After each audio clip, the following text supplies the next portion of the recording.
दोस्तों, हमारे YouTube channel पर आपका स्वागत है।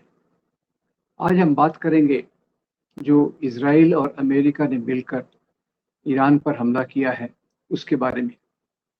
जैसा हम जानते हैं कि इज़राइल, अमेरिका और ईरान के बीच में वार्ता चल रही थी, नेगोशिएशन चल रहे थे, नेगोशिएशन टेबल पर थे और इज़राइल और अमेरिका ने एक प्रोपेगेंडा फैलाया कि ईरान ये न्यूक्लियर वेपन बनाने वाला है, आणविक अस्त्र बनाने वाला है।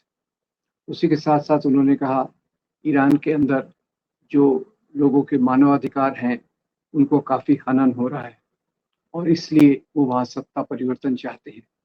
बातचीत चल रही थी, ईरान उनकी कई बातों से सहमत था और इस बात के लिए तैयार था कि वो आणविक अस्त्रों के बारे में पुनर्विचार करे।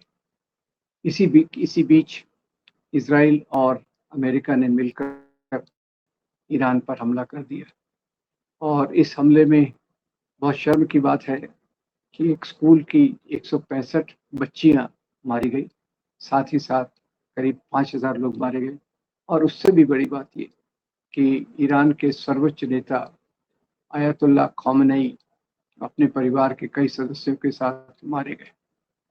अब जवाब में ईरान पूरी पूरी एक पूरे साहस से इन दोनों महाशक्तियों का, जिनके पास आणविक अस्त्र हैं, उनका मुकाबला करने की कोशिश कर रहा है। पर ईरान इराक पर आने के पहले थोड़ा-सा ये भी मैं बता दूँ कि भारत ने क्या किया। अब ये समझ में नहीं आ रहा कि इज़राइल ने जब युद्ध छेड़ा, करीब 1 हफ्ते से बात चालू थी कि कुछ गड़बड़ हो सकती है, युद्ध के बादल मंडरा रहे हैं। उसी के बीच हमारे प्रधानमंत्री ये इज़राइल गए। इज़राइल में उन्होंने हँसी-मज़ाक से, जैसे वो गले पड़ते हैं या गले मिलते हैं, वहाँ के नेताओं के साथ गले मिलने का काम किया और प्रधानमंत्री की पत्नी के साथ भी हँसी-मज़ाक किया और पता नहीं क्या उपलब्धि थी, वो इज़राइल क्यों गए थे, ये कोई जा आम तौर पे माना नहीं जा रहा, पता नहीं चल रहा।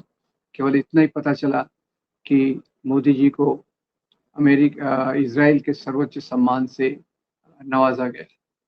वो मेडल तो वो लेके आए, इसके अलावा वो क्या लेकर आए, ये देश नहीं जानता। पर क्या खोया, ये देश जानता है, क्योंकि जैसे ही फिर युद्ध चालू हुआ, युद्ध में जितना नुकसान हो रहा है, इन आक्रामकों ने, इज़राइल और अमेरिका ने जिस प्रकार का नुकसान किया, उसके बारे में मोदी जी ने एक शब्द तक नहीं निकाला, एक ट्वीट तक नहीं किया।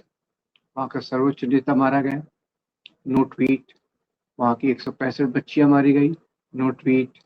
वहाँ के 5000 से ऊपर लोग मारे गए, नो ट्वीट।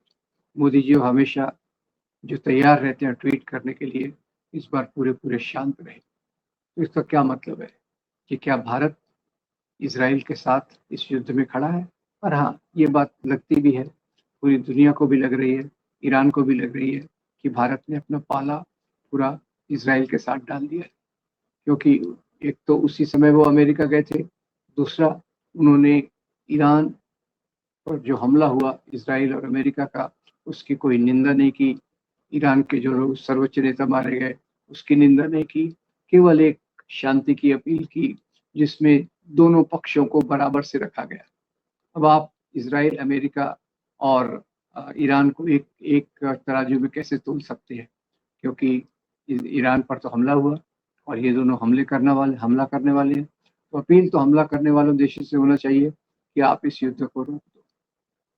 अब दूसरा, मध्य एशिया, जिसको पहले कहते थे, अभी वेस्ट एशिया में बार-बार युद्ध क्यों किए जा रहे हैं?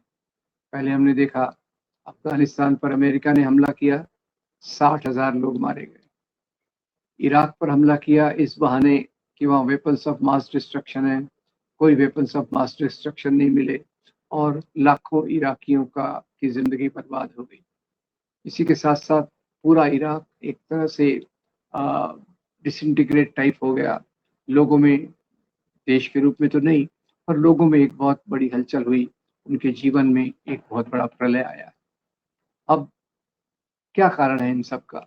अभी ईरान पर हमला चल रहा है, तो मुख्य रूप से ये बात स्पष्ट है कि अमेरिका की जो नीति है, वो साम्राज्यवादी नीति है। वो तेल के कुओं पर, तेल की कंपनियों पर कब्जा जमाने के लिए किसी भी हद तक जा सकते हैं। ये बात हमने पहले भी देखी कि अपने स्वार्थ के लिए अमेरिका दूसरे देशों में जहाँ लोकतंत्र है या वहाँ की सरकारें हैं, उनको अपदस्थ करके खुद के पिट्ठुओं को बिठाता है। ये हमने चिली में 1971 में देखा, जब सैल्वाडोर अलेंदे वहाँ के राष्ट्रपति चुने गए।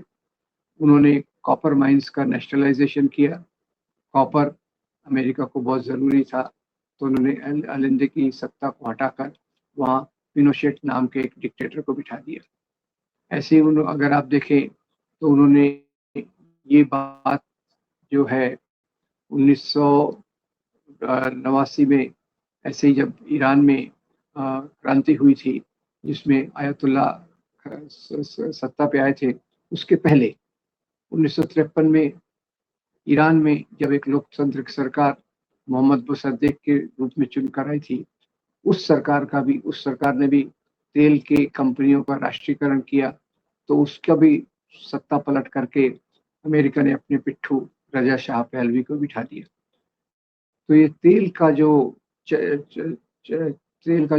की जो समस्या है, उसके चलते अमेरिका एक के बाद एक देशों पर हमला करता जा रहा है।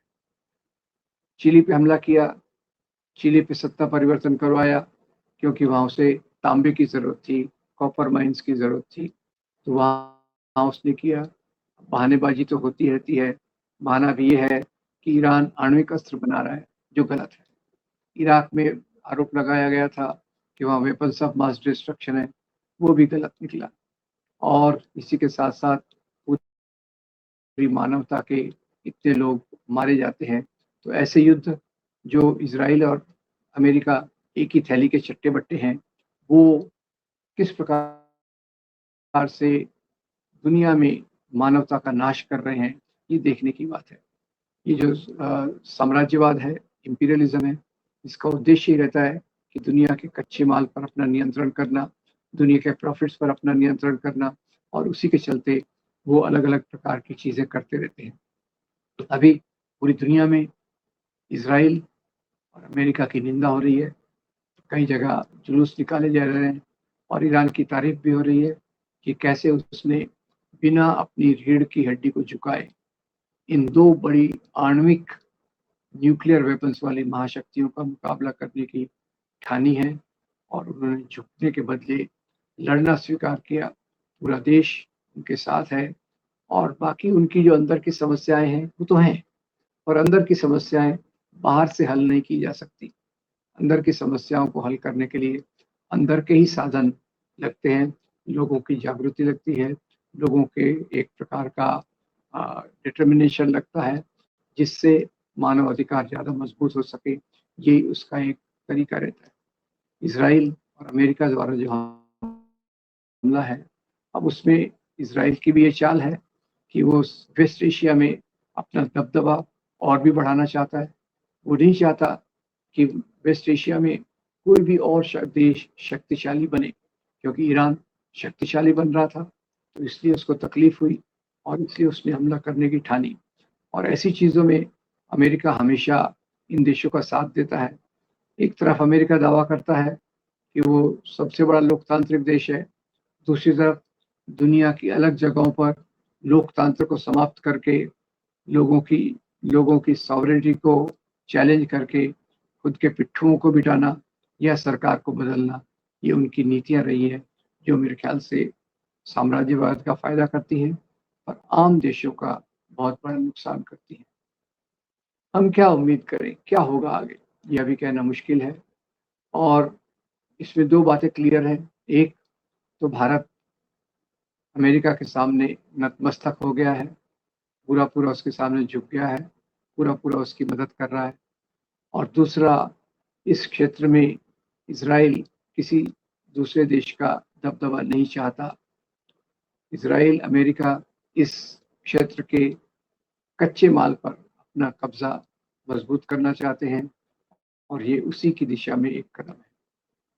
युद्ध में जल्दी से विराम हो, युद्ध में शांति हो, आक्रामक अपने आक्रमण को बंद करें, और फिर उसके कारण इराक भी अपने हमले युद्ध के रास्ते से वापस होकर शांति का रास्ता अपनाए। यही दुनिया के लोगों ने मांग करनी चाहिए, अपील करना चाहिए, ताकि एक शांति का वातावरण बने जिसमें दुनिया के सभी लोग चैन से रह सकें। आपका बहुत धन्यवाद। Thank you very much. अगर आपको ये वीडियो